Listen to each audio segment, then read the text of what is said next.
या पहिला point A. Percentage हा सर्वात महत्त्वाचा टॉपिक आहे. क्लिअर? काय हा पहिले शिकलो पाहिजे, कारण का पर्सेंटेजचं काम आपल्याला प्रॉफिट लॉसमध्ये आहे, पर्सेंटेजचं काम पार्टनरशिपमध्ये आहे, पर्सेंटेजचं काम रेशोमध्ये आहे, पर्सेंटेजचं काम ॲव्हरेजमध्ये आहे. असा कोणताच टॉपिक नसेल का त्याला पर्सेंटेज इंटरलिंक. करेक्ट? प्रत्येकाला इम्पॉर्टन्स आहे. ओनली पर्सेंटेज मधला a point. Percentage is a fraction. Percentage is a fraction whose denominator always 100. Percentage is a fraction whose denominator always 100. Percentage is a fraction whose denominator always 100. Percentage is a fraction whose denominator always. Percentage कशाला म्हणते बाबा? ज्याच्या denominator मध्ये काय असेल? 100. बी point. बी point मध्ये it's represented by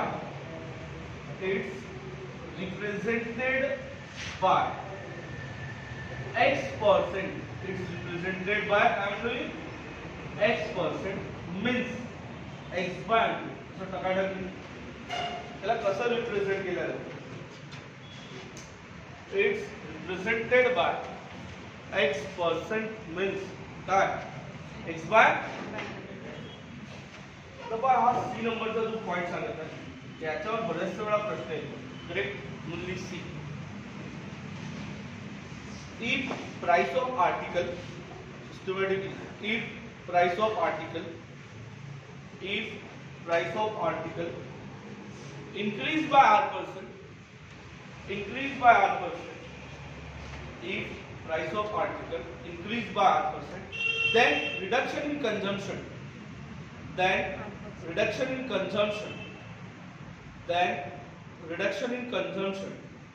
बरोबर चालू आहे का?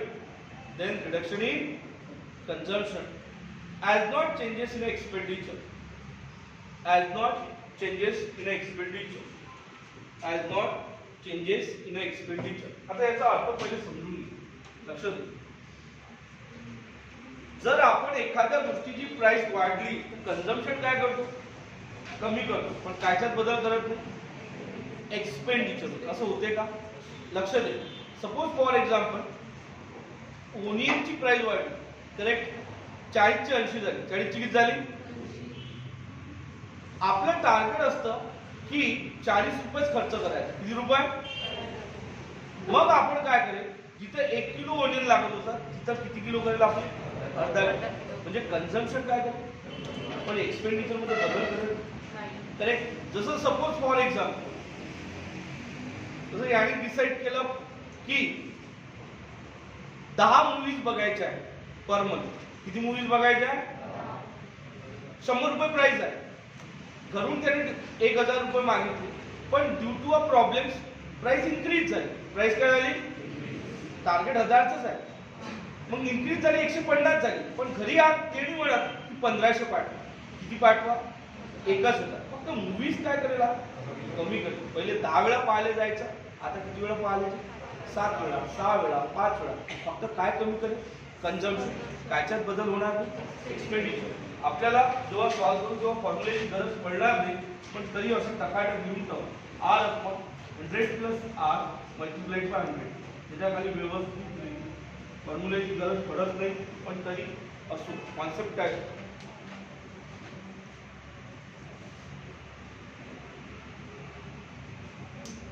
पद्धतशीर लिहिला. किती पॉइंट झाले? सी. डी पॉइंट वर या. इफ price of commodities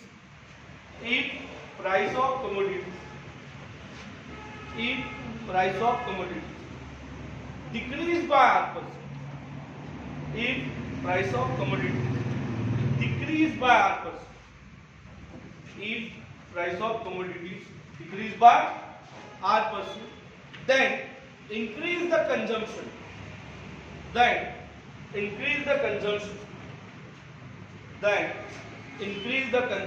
पद्धतशीर चालू आहे काय? then increase the consumption as not changes in expenditure, as not changes in expenditure, as not changes in expenditure. Clear. आता लक्ष दे, आपण कॉन्सन्ट्रेट करा. कोणत्याही गोष्टी जेव्हा प्राइस कमी होते तेव्हा कन्झम्पशन वाढवतो. काय वाढवतो? पण कायच्यात बदल करत नाही, एक्सपेंडिचर. आता प्रॅक्टिकली बघ. सपोज आता फॉर एक्झाम्पल, हा काय नाव तुझं? राहुल. आता राहुलचं टार्गेट असते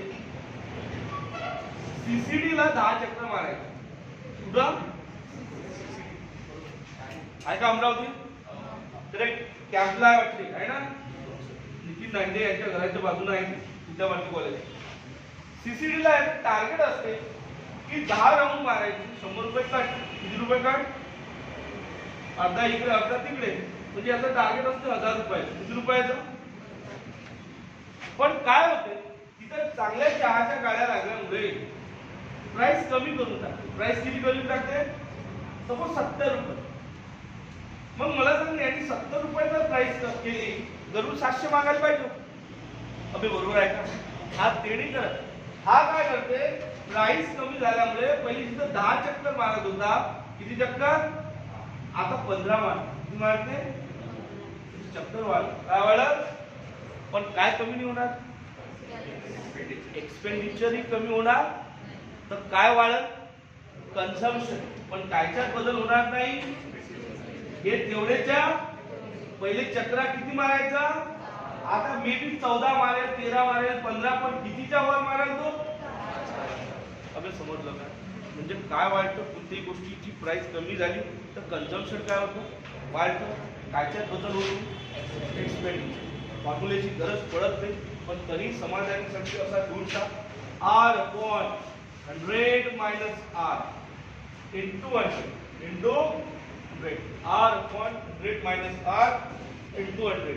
अबे लिहिला का? Yes sir. किती पॉइंट झाले रे? 4 झाले असेल. Number 5 E point, elephant. Systematic Z पर्यंत लिहायचे. ई मध्ये is R% more than B. Is R% more than B. Is R% more than B. लिहिला का? Is R% more than B. Then B is less than by A. Then B is less than by A. बरोबर गाडी. Then B is less than by A. Then B is less than by A. बघ लक्ष दे. अचलपूर हा काहीतरी percent मोठा आहे कुणापेक्षा? बी पेक्षा. आहे का? बटण्याला देतात. तर बी हा किती लहान आहे कुणापेक्षा? ए पेक्षा. असा तो कॉन्सेप्ट आहे. फॉर्म्युलेची गरज पडत नाही, पण आधीचा जो फॉर्म्युला लिहिला ना तो त्याच्या खाली लिहून ठेव. काय लिहिला आहे? R upon 100 plus R multiplied by. लिहिलाय का ते? यस रेणू. तो आधीवाला लिहून टाक असा. R upon 100 plus R multiplied by 100. काय टाक त्याच्यात? गरज काहीच पडत नाही याची, पण असो. पुढचं लक्ष. नंबर ई झाला. आता काय चालू आहे? एफ.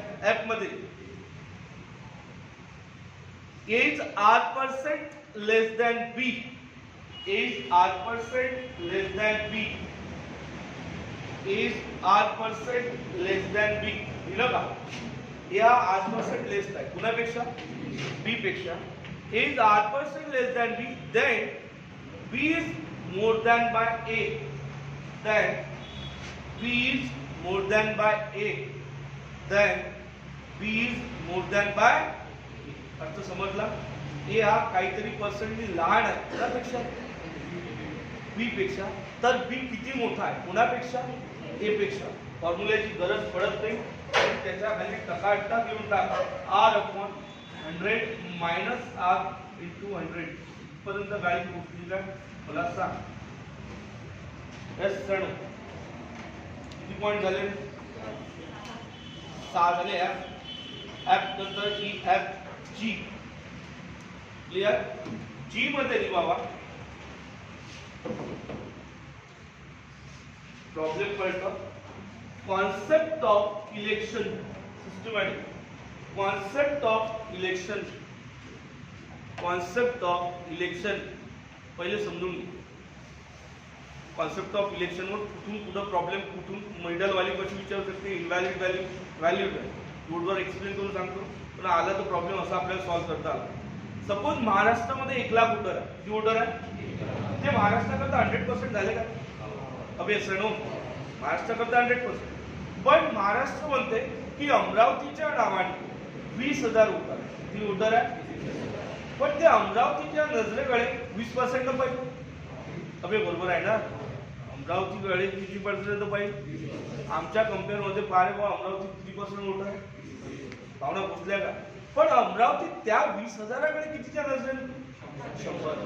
अभे भावना पोचल्या. मग समजून घे त्याच्यामधले 25% वोटर, किती टक्के वोटर इनव्हॅलिड आहे त्या 20,000. कशातले? मग मला सांग, 20,000चे 25% म्हणजे 4,000. करेक्ट. 16,000 वोटिंग झालं. किती हजार वोटिंग झालं? म्हणजे असंही म्हणायला हरकत नाही की अमरावतीत 80% वोटिंग झालं का? 75%. 75, कारण का 25 इनव्हॅलिड होते ना. किती झालं? 75. मग त्या 75% लक्ष दे, 2 कॅन्डिडेट उभे आहेत. फॉर एक्झाम्पल एक सुनील भाऊ देशमुख उभे आहे, एक प्रवीण भाऊ पोटे उभे आहे. मग मला सांग, यांच्याकरता 100% व्हॅल्यू हे 20,000 असेल की 16,000 असेल? 16,000. कारण का ते निवडून कायच्यातून येणार? अभि समजलं नाही. म्हणजे तुला कुणी कॉन्सेप्ट कुठं नेता आला पाहिजे. लक्ष दे, मी तर स्टेप बाय स्टेप मानून देतो. हे सपोज 1 लाख वोटर जे आहे ते महाराष्ट्र आहे. महाराष्ट्राकरता 1 लाख वोटर आहे. हे तुझ्याकरता किती पर्सेंट झाले बाबा? 100%. मग महाराष्ट्राने म्हटलं अमरावतीला की तुझ्या नावाने 20,000 वोटर आहे. किती हजार? हे याच्या नजरेला किती पर्सेंट पाहिजे? 80% का 20%? 20%. लक्षात आलं का? त्याच्यानंतर अमरावती याच्याकडे कितीच्या नजरेला? 100. मग 25% इनव्हॅलिड. किती पर्सेंट? तुला जर विचारलं याच्यात इनव्हॅलिड वोट किती आहे, तुझे आन्सर आलं पाहिजे किती हजार? 4,000. अगदी बरोबर आहे का? 5,000? 5. करेक्ट आहे. किती हजार? गलत झाली होती आपली ती व्हॅल्यू. 5,000. म्हणजे टोटल वोटर किती आहे? 15,000. 15,000 समजले का? यस सर, आपण थोडा कन्सिडर केलं. म्हणजे 15,000 जर झाले तर याच्या कम्पेअर मध्ये किती पर्सेंट आहे? 75%. किती पर्सेंट? अभि लक्षात आलं. मग हे 75% जर झाले तर सपोज 2 कॅन्डिडेट उभे आहे. इथं आपण SD आणि इथं PP यांच्याकरता ही किती पर्सेंट व्हॅल्यू? अभि ऐका. यस सर, याच्याकरता किती पर्सेंट व्हॅल्यू आहे? 100. म्हणजे तुला कुणी प्रॉब्लेम इथपर्यंत देता आला पाहिजे आणि कुणी प्रॉब्लेम आणता आला. असं पद्धतशीर लिहून ठेव.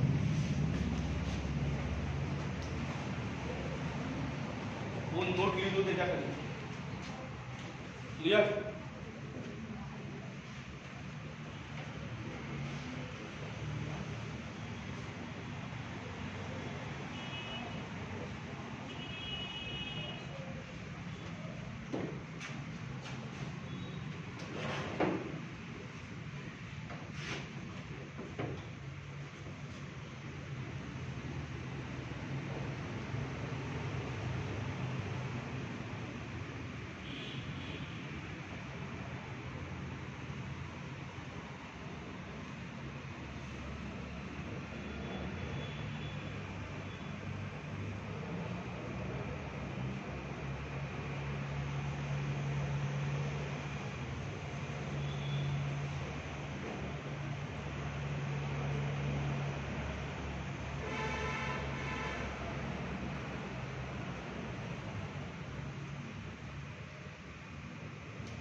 टकाटक दिसल्या पाहिजे. 2 पेन वापरत जा. हेडिंगला वेगळी. करेक्ट.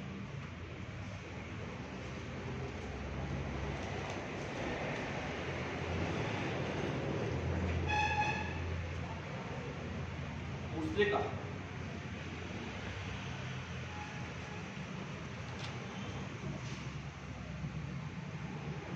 नोट सांगू note.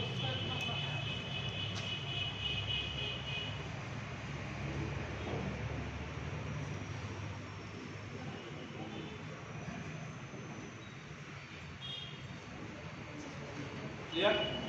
In note. Note number 1. If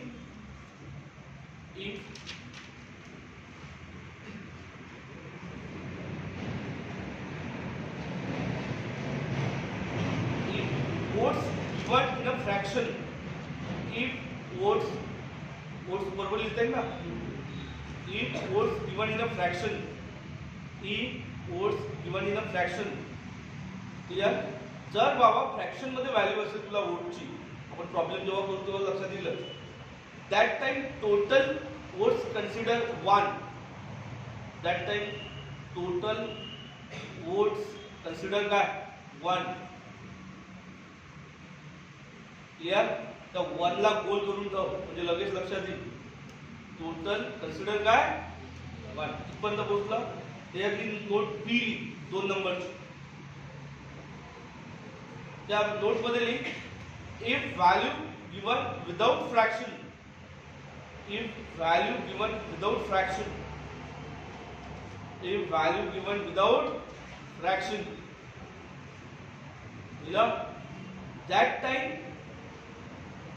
that time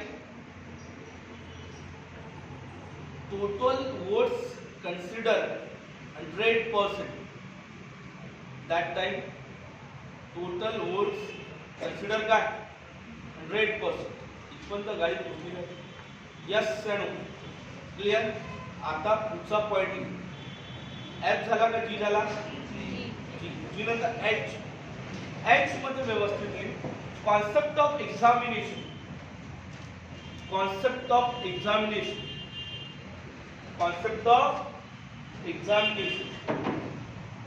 पद्धतशीर कॉन्सेप्ट ऑफ एक्झामिनेशन. आता आपण कॉन्सेप्ट ऑफ एक्झामिनेशन 2 प्रकारे सॉल्व करू शकतो. तिसरा पण प्रकार, तिन्ही प्रकार व्यवस्थित असतो. नंबर 1 बघ, या प्रकारामध्ये काय, सपोज तुझ्याकडे एवढंच लिहिलेलं आहे की 70% स्टुडंट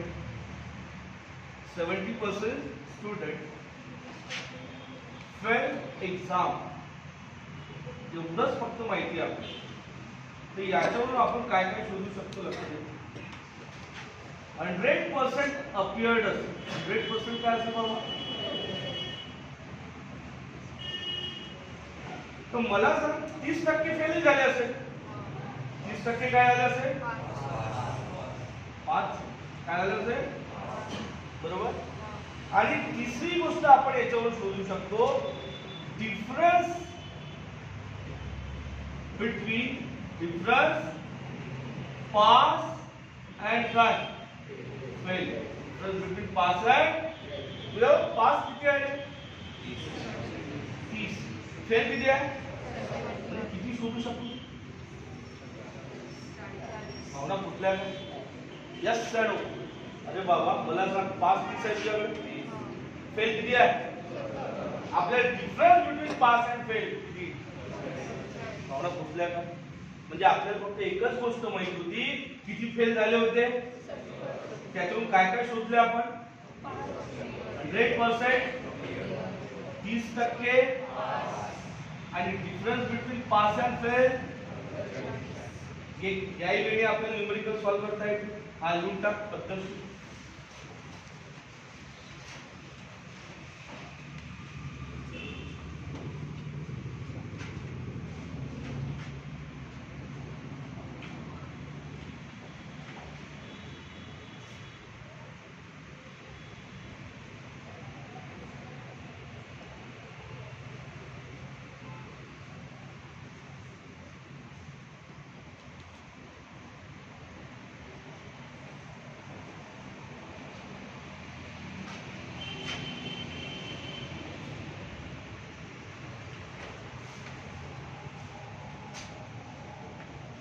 दुसरा वेपा हा एवढा जबरदस्त शॉर्टकट आहे एक्झामिनेशन क्वेश्चन सॉल्व करायचा.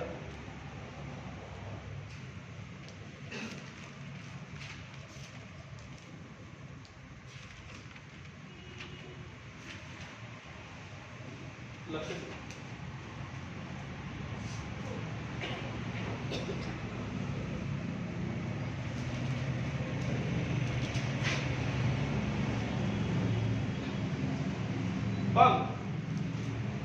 तुला दिलेला आहे एका कॅन्डिडेटला 30% मार्क, किती पर्सेंट सपोज ऍज्युम, पण तो बाबा फॉर एक्झाम्पल तो आपण कन्सिडर करू की 150 मार्क फेल झाला, पर्सेंट मार्क्स, इकडे पर्सेंटेज, इकडे काय ते आपल्याला एक्झाम्पल मध्ये दिलेलं म्हणजे शॉर्टकट आहे अप्लाय करा. दुसरा कॅन्डिडेट आहे हा ए आहे, हा बी आहे. दुसऱ्या कॅन्डिडेटला 60% मार्क्स भेटले, बरोबर, पण त्याला पासिंग पर्सेंटेज पेक्षा 300 जास्त, किती जास्त भेटले अबे लक्षात आलं का? आता इथे लक्ष दे, अशा वेळेस न्यूमेरिकल सॉल्व करताना शॉर्टकट काय अप्लाय करायचं, या दोघांचा डिफरन्स घेऊन टाकायचा, ही साईड अबे आपण, पण मी म्हणेल का या दोघांचा डिफरन्स 450 आहे. या दोघांचा डिफरन्स कसा काय म्हटलं काय, यस सांगू, इकडे डिफरन्स घेतला तू आणि इकडे काय घेतला, तो कसा घेतला, -150 मायनस इकडे +300 होते ना, अबे आपकडे यस सांगू, मग ते मायनस मायनस काय झाले यस. आता लक्ष दे, तुला इथं 1 ची व्हॅल्यू शोधता येतं, म्हणजे 1% is equals to 15, 1% equals to काय अबे समजलं, म्हणजे एका पर्सेंट मध्ये किती मार्क बसतील. तुला जर विचारलं की पासिंग पर्सेंट किती आहे, किती पर्सेंट, या 150 मार्काने फेल झाला होता, अबे कोण झाला एक, किती मार्काने फेल झाला 150. जर सपोज तुला विचारलं टोटल पर्सेंटेज ऑफ मार्क्स, तू करशील इथं 100, किती झाले मला सांग, 1 ची व्हॅल्यू किती झाली बाबू 15, 100 ची व्हॅल्यू किती झाली 1500, म्हणजे ती एक्झाम किती मार्क्सची होती, हे झाले कोणते मार्क्स टोटल, बरोबर आहे का. आता जर तुला विचारलं पासिंग पर्सेंट, कोणते पर्सेंट, तू पासिंग पर्सेंट बाय कसे काढशील, हे 150 ची व्हॅल्यू दिसली तुला, याने फेल झाला होता, 150 डिवायडेड बाय किती करशील 15, कारण का त्या 150 ला आपण कायच्यात कन्वर्ट करू, पर्सेंटेज. मग लक्ष दे, 15 ने जर डिवाइड केलं, 15 ने किती वेळा 10, अबे समजलं काय, पहिले त्याला किती पर्सेंट भेटले होते 30, अधिक जर त्या घड्याला किती भेटले असते 10, तर घडी काय झाला असता 5, म्हणजे पासिंग पर्सेंट किती होते, अबे समजलं काय, पासिंग पर्सेंट किती होते, पर्यंत भावना पोहोचल्या. म्हणजे आपल्याला प्रॉब्लेम मध्ये किती गोष्टी दिल्या जाईल, 2, 1 दिले जाईल, फेल 1 काय दिले जाईल, पास, तर एक याचा काय घ्यायचा डिफरन्स, याचंही काय घ्यायचा, पण डिफरन्स घेताना काय आठवण ठेवायची, याची काय करायची, का करायची, लक्षात आलं का. त्याच्यानंतर लगेच एका पर्सेंटची व्हॅल्यू शोधून काढा, एका पर्सेंटची व्हॅल्यू आपल्याला सपोज 15 भेटेल, तिथं 45 भेटेल, 40 काही भेटेल. मग लगेच जर विचारलं टोटल एक्झामिनेशन मार्क्स पर्सेंट, तर 100 ची व्हॅल्यू काय होईल, आणि जर विचारलं आपल्याला पासिंग पर्सेंट, एवढ्याने फेल झालता ना, कळलं का, यस सर, टकाटक घेऊन जा.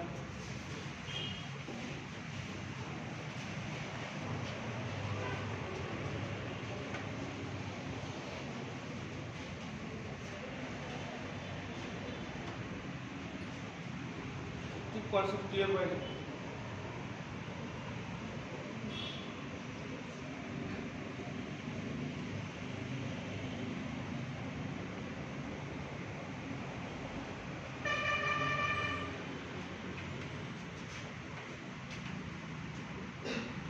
रेकॉर्ड मिळाला का बरोबर, जशी घ्यायचं मिळालं नक्की, मला बिलकुल चालू असतो पाहिजे आवाज वाढलाच ना.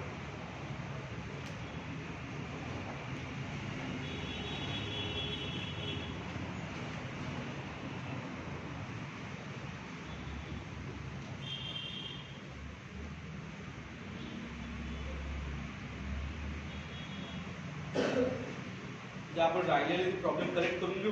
आणि इनपुट आउटपुट चालू करू 9 वाजताचे पॅटर्न. इनइक्वॅलिटीज परफेक्ट समजला जे होते ते कन्फर्म. आणि त्याच्यानंतर आता ब्लड रिलेशन इनपुट आउटपुट घेतल्यानंतर आपण तेच घेऊ लगेच. इनइक्वॅलिटीज, इनपुट आउटपुट आणि ब्लड, ज्यांचे 2 टॉपिक झाले त्याचे 2च सॉल्व्ह करता. इनइक्वॅलिटीज शिकून दे.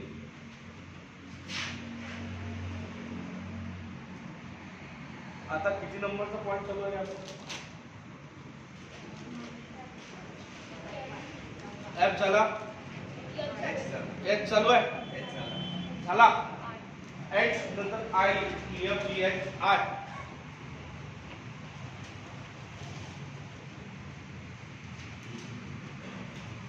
आय बनतो in percentage. Unknown value always consider. In percentage, unknown value always consider 100. In percentage, unknown value always consider. काय म्हटलं मी? 100. Clear? For example, लगेच त्याच्या खाली. For example, is 20% more than B? Is 20% more than B? Is 20% more than B. लिहिलं का? B is 30% less than C. B is 30% less than C. Clear? And C is 20% more than D. And C is 20% more than D. C is 20% more than. याच्यात 4 component दिले का? कोण कोण? ए दिलाय, बी दिलाय, C दिलाय आणि कोण? डी दिलाय. अभी ऐसा नो ए बी सी. आता लक्ष दे, हा तुझ्याकडे ए आहे, हा ए आहे, हा बी आहे, हा सी आहे, डी आहे. मला असं वाटतं याच्यात मी तिघांबद्दल इन्फॉर्मेशन सांगितले. ए मोठा आहे, लहान आहे सांगितलंय का? बी मोठा आहे, पण डी अननोन आहे का? चेक कर. कोण अननोन आहे?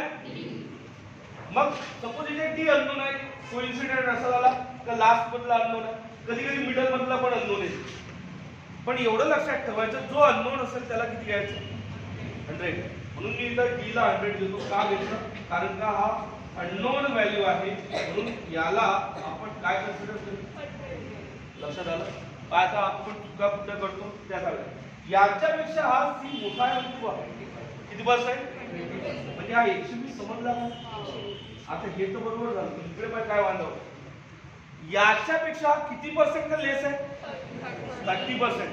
अबे ऐका, आता लक्ष दे, याच्यापेक्षा 30% लेस आहे तर लोक काय करतात? इथं 90 लिहितात. काय लिहितात? पण ते चुकीचं आहे. ते काय आहे? अबे बरोबर, याच्यापेक्षा तो 30% लेस आहे म्हणजे काय? याचे 10% 12 होते, 10% 20%, 24. मी तुला बेसिक मध्ये शिकवलाय, कोणत्याही नंबरला पहिला पॉइंट लागते तेव्हा किती टक्के, दुसरा पॉइंट लागते तेव्हा आणि तिसरा पॉइंट लागते तेव्हा. अबे असं शिकलो का? म्हणून याचे 10% किती झाले? म्हणजे 12, 20%, 24, 30%. मग मला सांग, इथून हा लेस आहे ना 30%. मग याचे 36 इथून मायनस कर, कायच्या मधून? 120 मधून. म्हणजे तुझी इथे व्हॅल्यू जी राहिली 84 आली. अबे सणो 80, पण आपण 90 घ्यायचे का? नेक्स्ट, याच्यापेक्षा ही व्हॅल्यू किती मोठी आहे? 20%. तर लोक काय करते बाबा, इथं 104 काय घेते? पण हे पण काय आहे? रॉंग आहे. आपल्याला 20% मोड आहे. किती पर्सेंटनी? मग मला सांग, याचे 10% 8.4. 8.4 बरोबर आहे का? 20% म्हणजे अधिक 8.4 म्हणजे तुझी व्हॅल्यू होणार इथं 16.8. समजलं? मग हे याच्या 16.8 काय होणार? ऍड, म्हणजे ही व्हॅल्यू होणार 100.8. अबे भावना कुठल्या? म्हणून इथे लिहायचं आपण 8.8 असं लिहून. आणि इथं लिहून ठेवतो अननोन. Consider unknown.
यार आता बघ पुढचा एवढा महत्वाचा पॉईंट सांगत आहे. किती नंबरचा आहे? जे. क्लिअर? आता व्यवस्थित पॉईंट ऐकून मी काय म्हणतो ते व्यवस्थित लक्ष द्या. या पॉईंटवर एवढं कॉन्सन्ट्रेट करायचं कारण का याच्यावर बरेचसे न्यूमेरिकल आपल्याला इझिली सॉल्व्ह करता येतं. मी काय म्हटलं जो न्यूमेरेटर असतो लिहून देतो तो डिनॉमिनेटरचे ऑलवेज पर्सेंटेज असतो. काय म्हटलं? जो न्यूमेरेटर असतो तो डिनॉमिनेटरचे ऑलवेज काय असतो? करेक्ट. म्हणजे लिहायचं झालं ली. किती नंबरचा पॉईंट आहे? जे आहे ना. Numerator is always numerator is always numerator is always numerator is always given percentage of denominator numerator is always given percentage of denominator. पद्धतशीर लिहिलं का? numerator is always given percent of denominator. बाबा numerator हा given percent of denominator कसा असतो ते लक्ष द्या. इथं मी 20% किती पर्सेंट? 20% इन्क्रीज दिली. काय दिला? सोपी व्हॅल्यू येतो म्हणजे लक्षात येईल. आणि इथे मी 25% डिक्रीज दिली. काय दिलं? मला सांग याला 1/5 म्हणतं का? मी एक बेसिक मध्ये शिकवलं. याला 1/, एक लाईफ टाईम लक्षात ठेव. कोणत्याही नंबरचा 5वा हिस्सा म्हणजे किती टक्के? 20. बरोबर. जर तुला कोणत्याही नंबरचे 20% विचारले तर 5 ने डिवाइड करून टाक. किती डिवाइड करायचं? जर तुला कोणत्याही नंबरचे 25% विचारले तर 4 ने डिवाइड करायचं. किती डिवाइड करायचं? जर तुला कोणत्याही नंबरचे 33.33 विचारले तर किती डिवाइड करायचं? 3. लक्षात आलं का? जर तुला कोणत्याही नंबरचे 75% विचारले, किती टक्के विचारले? तो नंबर होतो 3/4. किती होतो? अबे सण. जर तुला कोणत्याही नंबरचे 125% विचारले, किती पर्सेंट? तर काय करशील? तो नंबर घेशील, त्याचा चौथा हिस्सा काढशील, तो त्याच्यात काय करशील? समजलं? आता इथे लक्ष. तुला पाहिजे काय म्हणत? हा जो न्यूमेरेटर आहे हा जो काय आहे तो डिनॉमिनेटरची गिवन पर्सेंटेज आहे म्हणतो. अबे असं म्हटलं ना. मग लक्षात ठेव हा जर तुझ्यासाठी 100% आहे तो 5. अबे बरोबर. तर F तुझ्यासाठी किती असेल? 20. 5वा हिस्सा निघतो. आणि कोणत्याही नंबरचा 5वा हिस्सा म्हणजे अबे 20%. कोणत्याही नंबरचा 5वा हिस्सा म्हणजे अबे समजलं का? म्हणजे याचा 20वा हिस्सा करेक्ट. म्हणजे दिलेला न्यूमेरेटर याचा काय आहे? पर्सेंटेज. काय आहे? आता लक्षात. मला इथं सांग 1/4 होते का? Yes sir 1/4. करेक्ट. मग तुला जर विचारलं कोणत्याही नंबरचा चौथा हिस्सा, कोणता हिस्सा किती होते? आणि खरंच पहा या 4चा चौथा हिस्सा निघाले, म्हणूनच ते किती पर्सेंट आहे.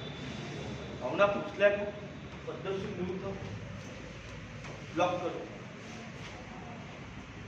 Clear.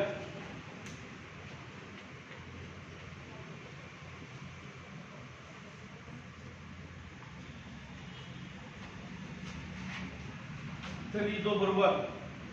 Given percentage of denominator, given percentage of denominator, आणि इथे लिहितो given percentage of denominator. clear. 20 25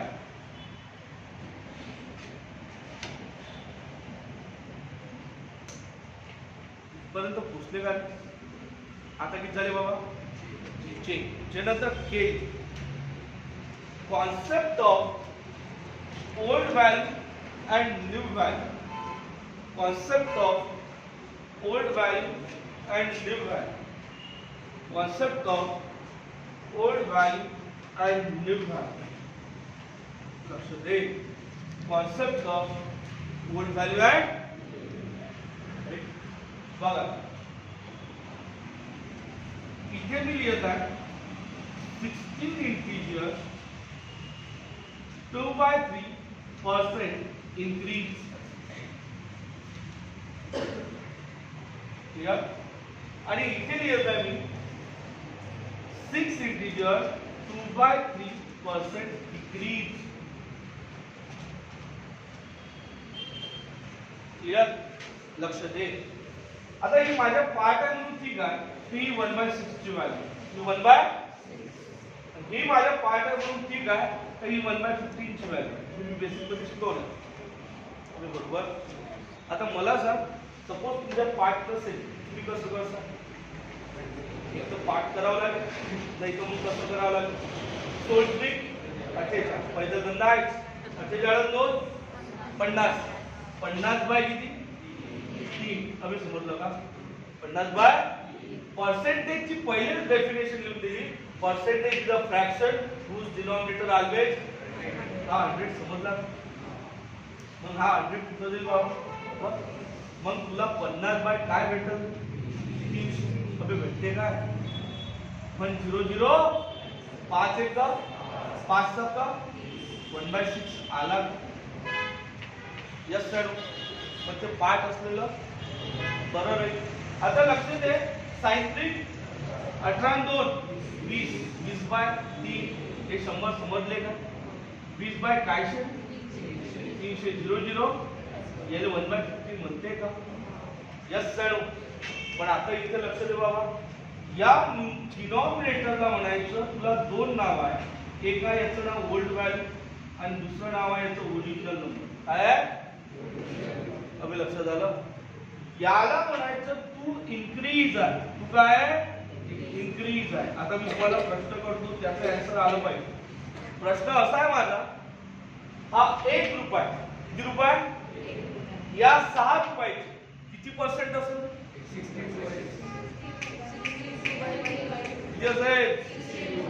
numerator हा डिनॉमिनेटरचे काय समजलं काय. इथं लक्ष दे. याला पण म्हणायचं बाबा ओल्ड व्हॅल्यू आणि काय ओरिजिनल.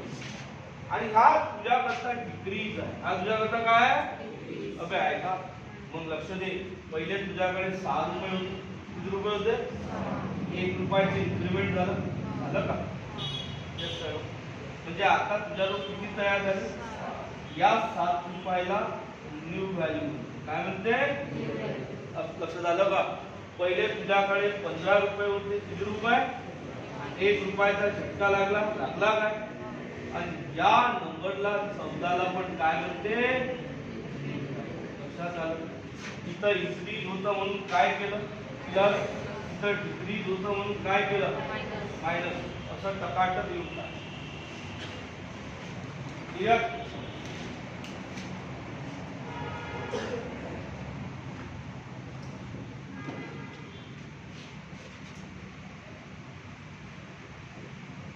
पर झाले हा के झाले के झाले जे के एल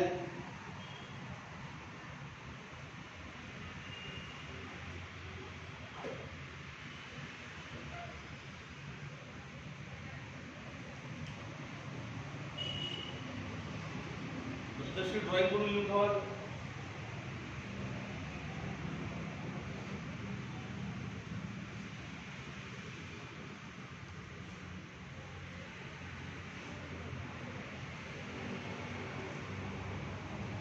फ्रॅक्चर गावाला गेले वाटतं काय आजूबाजून गेलाय का गावाला कोण बरं कोण एक जण कोण असेल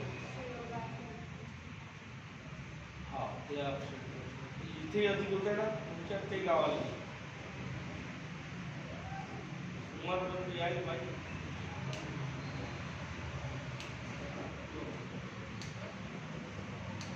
अरे करंजगाव तुझ्या गावचा होता रे एक जण तब्येत खराब आहे.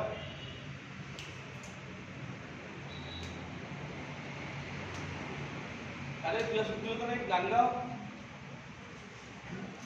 तो इथं बसेल तू आहे घरी आहे मी सांगितलं बॅगचा घरी तू काय म्हणजे येतो रे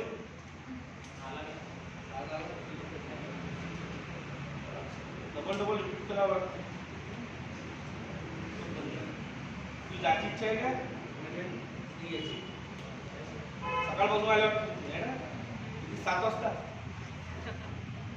मी 7 वाजता. चला किती पॉइंट झाले रे के झाले एल एल एल पॉइंट व्यवस्थित.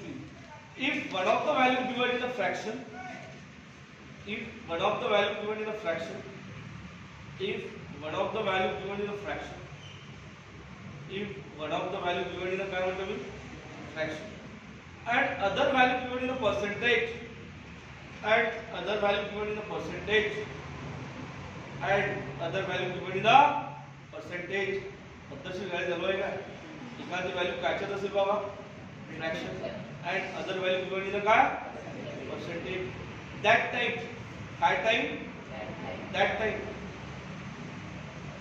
fraction value converted into percentage that time fraction value converted in a percentage त्यावेळेस बाबा फ्रॅक्शन व्हॅल्यूला कायच्यात कन्वर्ट करायचं पर्सेंटेज.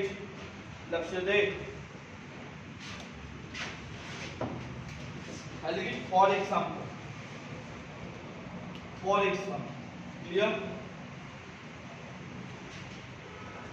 या फॉर एक्झाम्पल मध्ये म्हणजे एक व्हॅल्यू तुझ्याकडे 62% आणि एक व्हॅल्यू तुझ्याकडे फॉर एक्झाम्पल 3/5 एक व्हॅल्यू फ्रॅक्शन मध्ये आहे आणि एक व्हॅल्यू काय झाला पर्सेंटेज. तेव्हा जर तुला याला पर्सेंटेज मध्ये कन्वर्ट करायचं असेल काही तुम्ही करायचं याला मल्टिप्लाय काय करायचं 5 तर किती वेळ आहे 20 त्रिक किती रे आता हे तुझ्याकडे 60% झाले आणि किती झाले 5. आता दोन्ही व्हॅल्यू कायच्यात दिसत आहे दोन्ही व्हॅल्यू कायच्यात दिसत आहे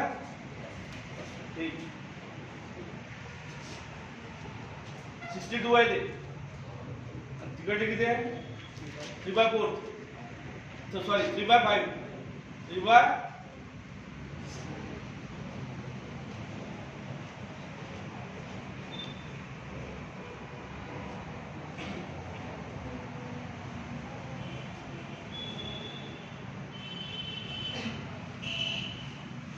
झाले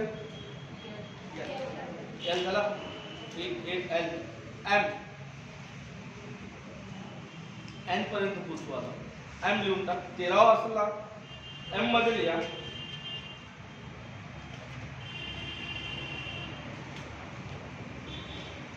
concept of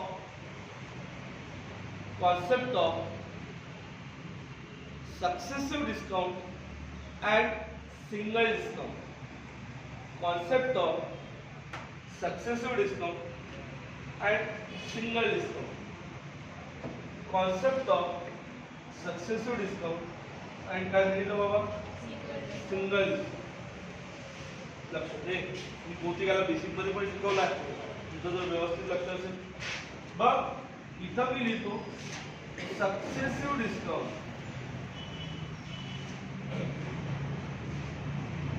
आणि इथं लिहितो सिंगल डिस्काउंट. तो काय लिहितो फरक पण काय, इथे पण 30,000 रुपयाचा प्रॉडक्ट आहे आणि इथे पण 30,000 रुपयाचा प्रॉडक्ट. क्लिअर. इथे जो डिस्काउंट दिलाय तो पहिले 30 दिला आणि नंतर 10 दिला, 40. किती आहे इथे बघ 40 डायरेक्ट दिला. ते किती दिला दोन्ही ठिकाणी व्हॅल्यू 40च आहे. अबे आहे का इथं 30 10, इथं पण काय इकडला फरक आहे, इकडला फरक काय मला सांग. याचे 10% 3,000 होते काय. अबे सणो 20%, 6,000, 30%, 9,000, 40%, 12,000. हे 12,000 समजले का. Yes sir. म्हणजे 30,000 रुपयामधून 12,000 गेले, 18 शिल्लक आहे. हा झाला सिंगल, हा झाला. आता सक्सेसिव्ह मध्ये पाय याचे 30% 9,000 होते का, मग हे झाले 9,000. इथं शिल्लक राहिले बाबू 21,000 आणि याचे 10% 21 होते काय. अबे 10% हा 0 दिसला, 0 दिसला, 9 दिसला, 1 दिसला ना, 9 दिसला तर 8 दिसला, 8 आणि इथं किती दिसला 1. 18,000 काय तिथं 18,000. कोणता डिस्काउंट फायद्यात असतो. लॉट पर्सेंटेज काय असते सेम असते, पण इथं डायरेक्ट दिला जातो, इथं डिस्काउंट वर. समजलं काय. यस सर कळलं. घेऊन टाक.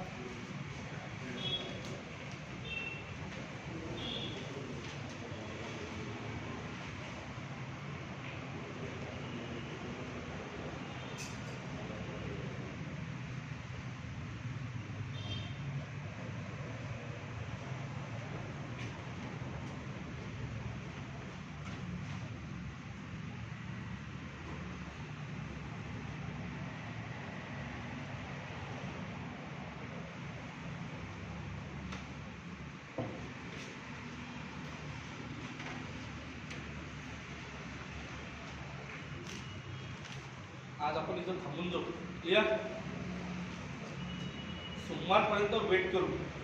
जर सपोज आले तर ठीक, तुमच्या राहिलेल्या जवळपास 20-22 टेक्निक आहे, तर एक सोमवार आणि मंगळवारला 10 कंप्लीट करून जाऊ. ओके. त्या 38 लिहिल्या काय तुम्ही, तुझ्या 28 लिहिल्या आहे ना. मी तुम्हाला PDF पाठवली, त्याच्यातल्या 10 मिनिटांच्या राहिलेल्या ज्या त्याच्यात नाही आहे त्या. क्लिअर. आणि त्याच्यानंतर मी पुन्हा आधी शिकून देतो, म्हणजे 55-60 कंप्लीट झाल्या. ओके. जाऊन कामू आज.